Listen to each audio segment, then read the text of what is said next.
प्रभु परमेश्वर को हम धन्यवाद देंगे आज की इस सुबह के लिए जो परमेश्वर ने हमारे जीवन में दी है कि हम परमेश्वर की महिमा करें, उसके नाम को धन्य कह सकें। आज के इस डिवोशन में मैं आप सभी का स्वागत करता हूं और परमेश्वर को धन्यवाद देता हूं कि आज की सुबह हम एक बार फिर से परमेश्वर के साथ बैठकर पूरे दिन भर के लिए एक नई ताजगी लेकर हम आगे बढ़ें। हम अपनी आंखों को बंद करें, प्रभु परमेश्वर से आशीष मांगे और आज का डिवोशन हम सब के लिए आशीष में बन सके। दया के धनी, विश्वास के योग्य परमेश्वर, इस सुंदर सुबह के लिए आपको धन्यवाद, आपकी स्तुति करते हैं कि आपने मौका दिया है कि हम आपके चरणों में आकर आपको धन्यवाद दे सके, आपके नाम को सराह सके। प्रभु जी, हम धन्यवादित हैं कि आपने हमें जीवन दिया, इस पृथ्वी पर जीवित, सुरक्षित, आनंदित रखा, इसके लिए धन्यवाद। चारों तरफ कोरोना का प्रकोप है, उसके बावजूद भी आपकी दया दृष्टि हम पर रही, हम इसके लिए आपको धन्यवाद देते हैं। हम आपकी स्तुति, आपकी प्रशंसा करते हैं और चाहते हैं पिता परमेश्वर आपकी सुरक्षा हमें मिले, आपकी निकटता हमें मिले, आपके प्रेम का एहसास हम कर सके। प्रभु, हम प्रार्थना करते हैं प्रभु हमारे सारे भाई बहनों के लिए जो आज की सुबह हमारे साथ जुड़े हैं फेसबुक पर, यूट्यूब पर। प्रभु जी, बड़े आदर के साथ हर एक को आपके हाथों में सौंपते हैं। हमारी प्रार्थना विनती प्रभु हर एक को अपनी आशीष से भरपूर कर। हम चाहते हैं हर एक के परिवारों पर उत्तम से उत्तम आशीष बनी रहे और वो आपकी महिमा कारण बन सके। हमारे देश पर आपके अनुग्रह की दृष्टि चाहते हैं। हमारे प्रधानमंत्री को अच्छी बुद्धि दे, ज्ञान दे, ताकि देश का संचालन प्रभु आपकी अगुवाई में कर सके और प्रभु जी देश उन्नति पाए। हम प्रार्थना करते हैं प्रभु हमारे प्रदेश के मुख्यमंत्री श्री अशोक गहलोत जी के लिए, प्रभु उनको भी आपके हाथों में सौंपते हैं। बुद्धि और ज्ञान से परिपूर्ण करें और अधिक सामर्थ शक्ति दे प्रभु, ताकि परमेश्वर इस प्रदेश में से और पूरे देश में से कोरोना समाप्त हो सके। और हम आपसे निवेदन करते हैं प्रभु 30 जून तक ये समाप्त होने पाए प्रभु, धीरे धीरे कम हो प्रभु, ताकि परमेश्वर जो भय का माहौल है वो आपके नाम से दूर हो सके। पुलिस प्रशासन को आपके हाथों में सौंपते हैं, हर एक को सुरक्षित रखे, उनके परिवारों को सुरक्षित रखे, यही दुआ हम आपसे करते हैं प्रभु जी। मेडिकल के डॉक्टर्स के लिए, नर्सिस के लिए हम प्रार्थना करते हैं, सारे हॉस्पिटल्स के जो काम करने वाले भाई बहन उन सबको आपके हाथों में सौंपते हैं। आप उनकी अगुवाई करें। सारी महिमा, आदर, गौरव प्रभु जी आपको देते हुए इस प्रार्थना को अपने प्रभु अपने उद्धारकर्ता यीशु मसीह के नाम से मांगते हैं, आमीन। हम प्रभु की महिमा के लिए उस गीत को सुनेंगे। परमेश्वर हमारी मदद करें ताकि इस गीत के द्वारा परमेश्वर हमें उत्तम आशीष दे और हम प्रभु की निकटता में जाएं।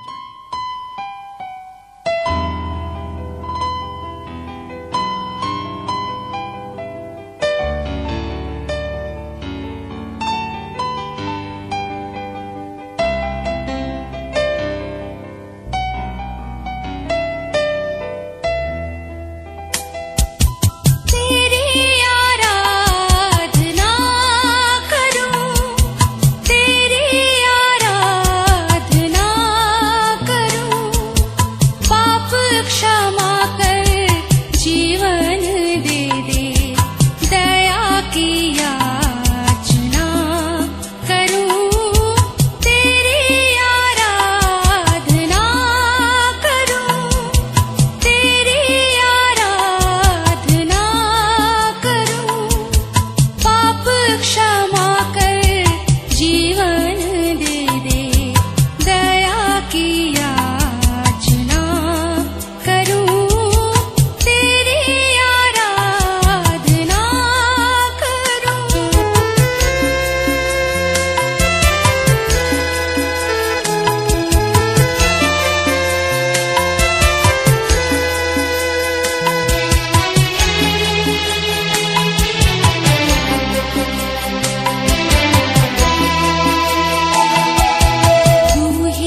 परमेश्वर पिता का धन्यवाद हो कि आज प्रभु ने हमें इस लायक बना दिया है कि हम उसके वचन को सुन सकें। आज हमारे कान ठीक हैं, हमारी आंखें ठीक है, प्रभु ने हमें सुरक्षित रखा है ताकि हम उसकी आवाज को सुन सकें। एक और नए विषय को लेकर मैं आज आपके सामने हूं और ये विषय ऐसा है कि कैसे हम दुष्ट आत्मा को पहचाने की दूसरे व्यक्ति के अंदर है। दुष्ट आत्मा को निकालने का क्या तरीका है, कैसे दुष्ट आत्मा निकल सकती है और हम कैसे पहचान सकते हैं कि इस व्यक्ति के अंदर दुष्ट आत्मा है। ये हर एक इसको कर सकता है और आज प्रभु इसी बात को मेरे आपके सामने रखना चाह रहा है। हम चाहते हैं जो कमजोरियां हमारी थी, मेरा विश्वास है बहुत सारी कमजोरियों को हमने दूर किया होगा और जब कमजोरी दूर हो जाती है तब परमेश्वर क्या करता है, हमें नई सामर्थ्य देता है। इसलिए आप मेरे साथ निकालेंगे मरकुस उसका 16वां अध्याय और उसके 14 पद से लेकर 18 पद तक मैं आपके सामने पढ़ूंगा। मरकुस उसका 16वां अध्याय उसके 14 पद से लेकर और उसके 18 पद तक। पीछे वह उन 11 को भी जब वे भोजन करने बैठे थे दिखाई दिया और उनके अविश्वास और मन की कठोरता पर उलाहना दिया, क्योंकि जिन्होंने उसके जी उठने के बाद उसे देखा था इन्होंने उनकी प्रीति ना की थी। और उसने उनसे कहा, तुम सारे जगत में जाकर सारी सृष्टि के लोगों को सुसमाचार का प्रचार करो।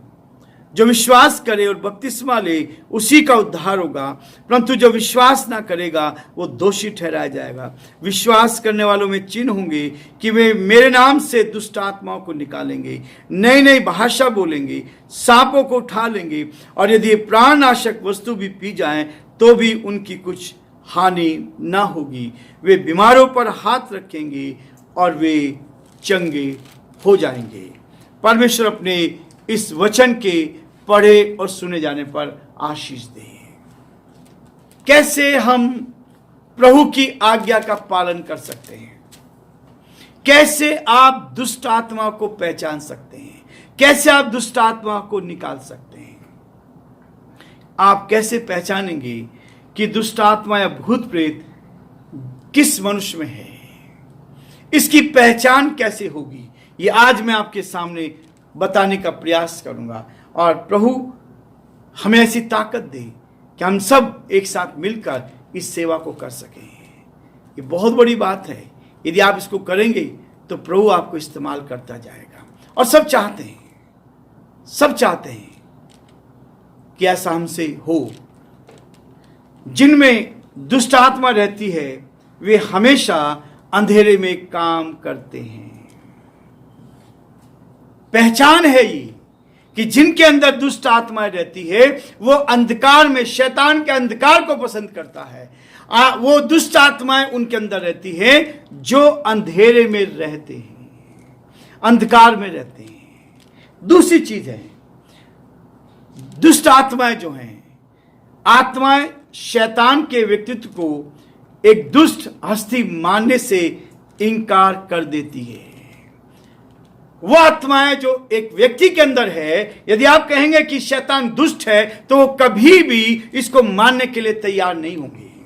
और ये पहचान होगी, एक तो अंधकार को पसंद करेगा, दूसरी जो आत्माएं हैं वो शैतान को कभी भी दुष्ट हस्ती मानने को तैयार नहीं होंगी। तीसरी चीज कहता है, यीशु के नाम और मसीह के लहू से घृणा करती है। कभी भी वो यीशु का नाम अपने मुंह से नहीं लेंगे और ये उससे घृणा करती हैं। वे इस वास्तविकता से इनकार करते हैं। चौथी बात कहता है कि वो इस वास्तविकता से इनकार करती हैं कि यीशु देहधारी हुआ। ये चार चीजें यदि आप दुष्ट आत्माओं से बात करेंगे या किसी व्यक्ति से बात करेंगे तो वो चार बातों को अपने जीवन में आने नहीं देगा और चार बातों से इनकार करेगा। इसलिए पहला यूहन्ना उसका 4 अध्याय और उसके 3 पद को आज पढ़ेंगे तो वहां लिखा है, और जो आत्मा यीशु को नहीं मानती वह परमेश्वर की ओर से नहीं है, और वही तो मसीह के विरोधी की आत्मा है, जिसकी चर्चा तुम सुन चुके हो कि वह आने वाला है और अब भी जगत में है। उसकी विरोधी की आत्मा है। शैतान कभी भी इस बात को कबूल नहीं करेगा। ये 4 चीज यदि आपको पहचानना है, इसके लिए आपको ट्राई करना पड़ेगा, इसके लिए प्रार्थना करनी पड़ेगी। परमेश्वर आपको ताकत देगा, आपको हिम्मत देगा, आपको आगे बढ़ाएगा, ताकि आप परमेश्वर की महिमा के लिए आगे बढ़ सकें। प्रभु ने कहा है, जो विश्वास करेगा, और कई बार हमारा विश्वास नहीं होता। यीशु मसीह जीवित हो उठा, लेकिन चेलों ने उस पर विश्वास नहीं किया। उनके मन कठोर हो गए, उनके अविश्वास और मन की कठोरता पर उलाहना दिया। वे जो प्रभु के साथ रहे, जिनको यीशु की शिक्षा मिली, वो ही उसके विरोध में थे। वो अविश्वास में जीवन जी रहे थे। दुष्ट आत्माओं को कैसे निकाले, पहचान तो लिया आपने, लेकिन इसको निकालने का क्या तरीका है? और एक तरीका बहुत अच्छा है। यदि आप इसकी आदत डालेंगे तो आपके सामने से दुष्ट आत्माएं भागेंगी। हमारा परमेश्वर हमें ऐसी ताकत देना चाहता है। वो क्या कहता है? प्रार्थना में मजबूत होना और कम से कम 1 घंटा प्रभु के साथ बिताना है। दुष्ट आत्माओं को निकालने का मतलब है कि रोज आपका नियमित रीति से परमेश्वर के साथ बैठकर उसकी ताकत को लेना है, उसकी शक्ति को लेना है। और जब आप उसकी शक्ति को लेंगे तो दुष्ट आत्माएं आपसे भागेंगी, बुराइयां आपके अंदर से निकलती जाएंगी। यह तरीका, इसमें भी 5 बातें मैं आपको बताना चाहूंगा। प्रभु यीशु के नाम से प्रार्थना करें, दुष्ट आत्माएं यदि भागेंगी, कि यीशु के नाम से दुष्ट आत्माएं भागती हैं। कई लोगों से मेरी बातचीत होती है, मैंने उनसे कहा ये प्रार्थना करें यीशु के नाम से। बोला साहब ये तो नहीं होगा, बीमार रहना मंजूर है लेकिन ठीक होना मंजूर नहीं है। इसलिए वो कहता है यीशु के नाम से प्रार्थना करनी है। विश्वास सहित परमेश्वर से प्रार्थना कीजिए। अपने साथ अधिक से अधिक लोगों को लेकर चलें, अपने साथ और भी लोगों को रखें। परमेश्वर आपको ताकत देगा। दुष्ट आत्माओं को निकालने का मतलब है परमेश्वर की पावर आपके अंदर होगी, परमेश्वर की ताकत आपकी हो, और वही विश्वासी जो दूसरा विश्वासी आपके साथ है, वो भी यदि परमेश्वर के साथ है तो उनको साथ लेकर चलें। दुष्ट आत्माओं को निकालना इतना आसान नहीं है, लेकिन परमेश्वर आपको ताकत देगा। उसके बाद तीसरी चीज कहता है, यदि भूत प्रेत हठीला है, और वास्तव में हठीले होते हैं, झूठ बोलने वाले होते हैं, बार बार झूठ बोलते हैं, हम जा रहे हैं, और घंटों लगाते हैं, लेकिन उस समय कहता है तो उपवास प्रार्थना कीजिए और अकेले काम ना करें। कभी भी अकेले ना जाएं, परमेश्वर की सामर्थ को लेकर जाएं। और जब आप परमेश्वर की सामर्थ को लेकर जाएंगे तो परमेश्वर आपके जीवन पर आशीष देगा। देखिए मरकुस का 9 अध्याय और उसके 29 पद में क्या लिखा है। मरकुस 9 उसका 29 में कहता है, यीशु मसीह ने कहा, 28 से मैं पढ़ूंगा, जब वह घर में आया तो उसके चेलों ने एकांत में उससे पूछा, हम उसे क्यों ना निकाल सके? उसने उनसे कहा, यह जाति बिना प्रार्थना और उपवास के नहीं निकल सकती है। हर कोई कर सकता है, प्रार्थना में प्रभु के साथ रहे, उपवास में रहे, परमेश्वर की संगति में रहे, परमेश्वर के साथ चले। चौथी बात कहता है, मसीह के लहू के विषय में अधिक से अधिक गीत गाएं। आप मसीह के लहू के विषय में अधिक से अधिक गीत गाए। परमेश्वर आपके जीवन में ऐसे बड़े बड़े काम करेगा कि आपके द्वारा दुष्ट आत्माएं भागती नजर आएंगी। ये दुष्ट आत्माएं आपके सामने कभी ठहर नहीं पाएगी, क्योंकि जब आप अंदर से सही रहेंगे तभी परमेश्वर आपके जीवन को आशीष से भरेगा, आपके साथ रहेगा। 5वीं बात कहता है, परमेश्वर के वचन को पढ़ें। ये वचन जो परमेश्वर का वचन है, इसको आप पढ़ें, और जितना आप इसको पढ़ेंगे उतना अधिक आपको ताकत मिलेगी, उतना अधिक आपके अंदर ये वचन पाया जाएगा। इसलिए प्रकाशित वाक्य उसके 12 अध्याय उसके 11 पद में लिखते हैं, वे मेमने के लहू के कारण और अपनी गवाही के वचन के कारण उस पर जयवंत हुए और उन्होंने अपने प्राणों को प्रिय न जाना, यहां तक कि मृत्यु भी सह ली। वचन के द्वारा जयवंत होते हैं दुष्ट की ताकतों पर। वचन के द्वारा परमेश्वर की सामर्थ। 5 चीजें फिर से रिपीट करूंगा मैं। प्रभु यीशु मसीह के नाम से प्रार्थना करें, विश्वास सहित प्रार्थना करें और अपने साथ कुछ भाई बहनों को भी रखें। तीसरी बात कहता है कि भूत प्रेत हठीले होते हैं और यदि हठीले हैं तो पास की प्रार्थना करें। और उसके बाद आप देखेंगे कि परमेश्वर आपके जीवन में। चौथी बात कहता है यीशु के लहू के विषय में अधिक गीत गाएं। जितना गीत गाएंगे उतना दुष्ट आत्मा परेशान होगी और दुष्ट आत्मा भागने की कोशिश करेगी। आपने देखा होगा, हमने एक वीडियो आपके सामने भेजा था और उसमें दुष्ट आत्मा जितना आप परमेश्वर की आराधना करेगी, हमें टच करने की आवश्यकता भी नहीं है। केवल प्रार्थना के लिए, छुटकारा पाने के लिए हम प्रार्थना करते हैं। केवल उस पर हाथ रख के प्रार्थना की है और कुछ नहीं किया है। परमेश्वर की सामर्थ काम करती है। हम नहीं करते, लेकिन परमेश्वर की सामर्थ काम करती है। इसलिए वो कहता है परमेश्वर के लहू के गीत गाएं। 5वीं बात है परमेश्वर के वचन को पढ़ें। जितना अधिक वचन पढ़ेंगे उतना ही दुष्ट आत्मा पर जीत आ पाएंगे।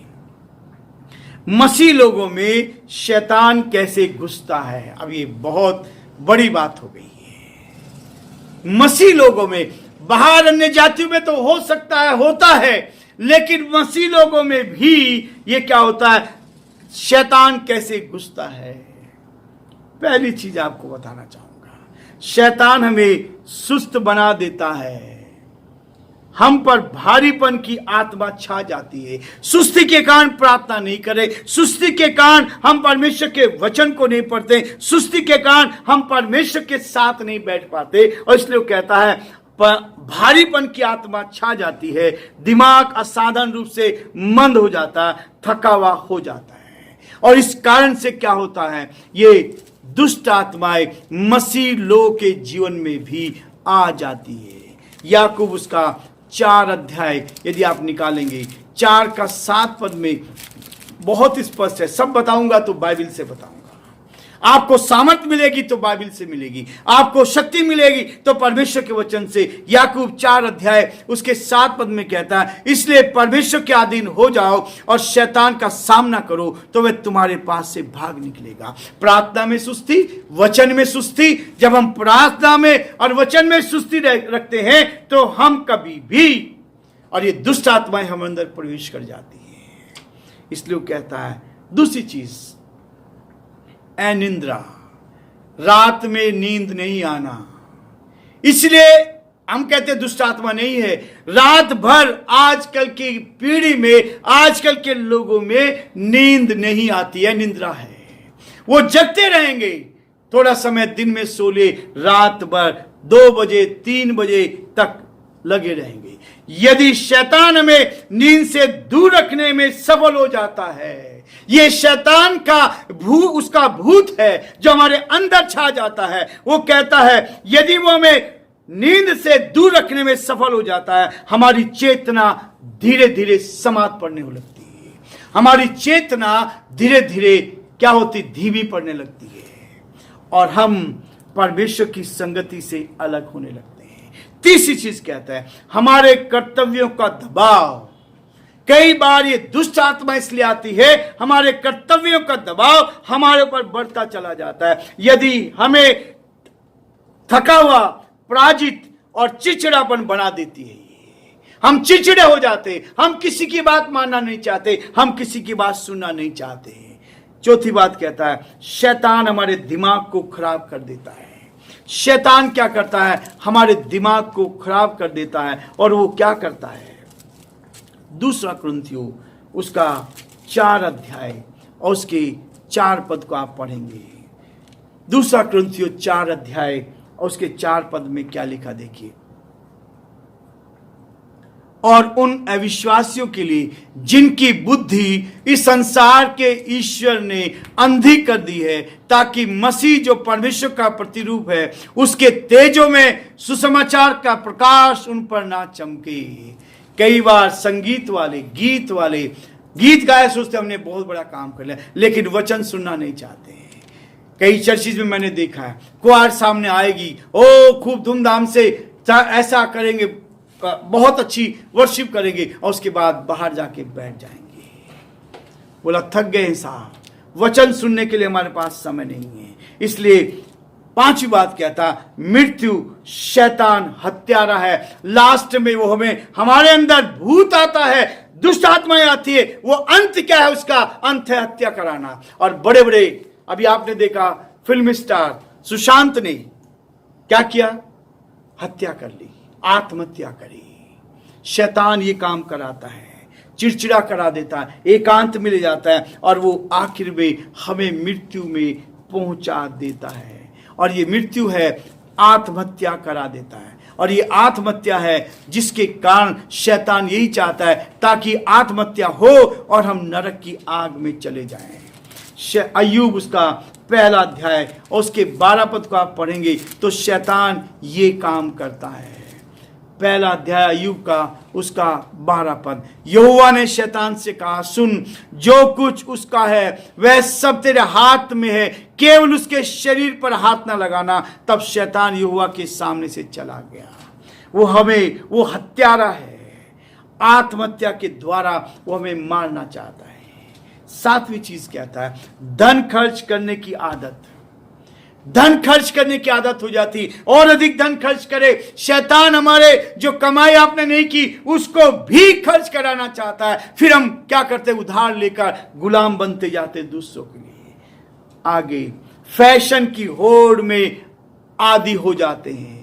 जो फैशन की होड़ है उसमें हम आदी बनते चले जाते हैं, और शैतान हमारे अंदर समाता चला जाता है। शैतान हमारे अंदर समा जाता है। आखिरी चीज, परमेश्वर की इच्छा का पता ही नहीं लगता कि मैं परमेश्वर की इच्छा में काम कर रहा हूं या परमेश्वर के विरोध में काम कर रहा हूं, क्योंकि शैतान हमारे अंदर आ गया है, दुष्ट आत्माएं हमारे अंदर आ गई है, और दुष्ट आत्माएं हमें बेचैन करती है, हमें सोने नहीं देती, हमें चिड़चिड़ा बना देती है, हमारे माँ बाप के विरोध में खड़ा कर देती है, हमारी कलीसिया के विरोध में खड़ा कर देती है, और हम बनी बनाए चीज को बिगाड़ने की कोशिश करते हैं। इसलिए परमेश्वर मुझे आपको इस बात के लिए कहता है कि हम अपने आप को परमेश्वर के हाथों में सौंपें। और आज प्रभु मुझे आपको चाहता है कि दुष्ट आत्माओं को निकालने की पावर प्रभु आपको देना चाहता है। यदि आप चाहते हैं और अधिक जानना तो फोन नंबर हमारा है, उस पर आप कॉल कर सकते हैं। मैं और अधिक आपको इसके बारे में बताऊंगा। समय सीमा हमने बांधी ताकि हम 20 मिनट के अंदर ही अपने इस संदेश को पूरा करें और प्रभु की महिमा करें। आप सबको धन्यवाद, प्रभु आपको आशीष दे। और मैं चाहूंगा कि आप सब्सक्राइब करें इस चैनल को और आइकन बेल जरूर दबाएं, ताकि सुबह जब हम रिलीज को करते हैं तो आप तक ये पहुंचे। और प्रभु आप सबको बहुत आशीष दे और प्रभु का हाथ आप पर बना रहे।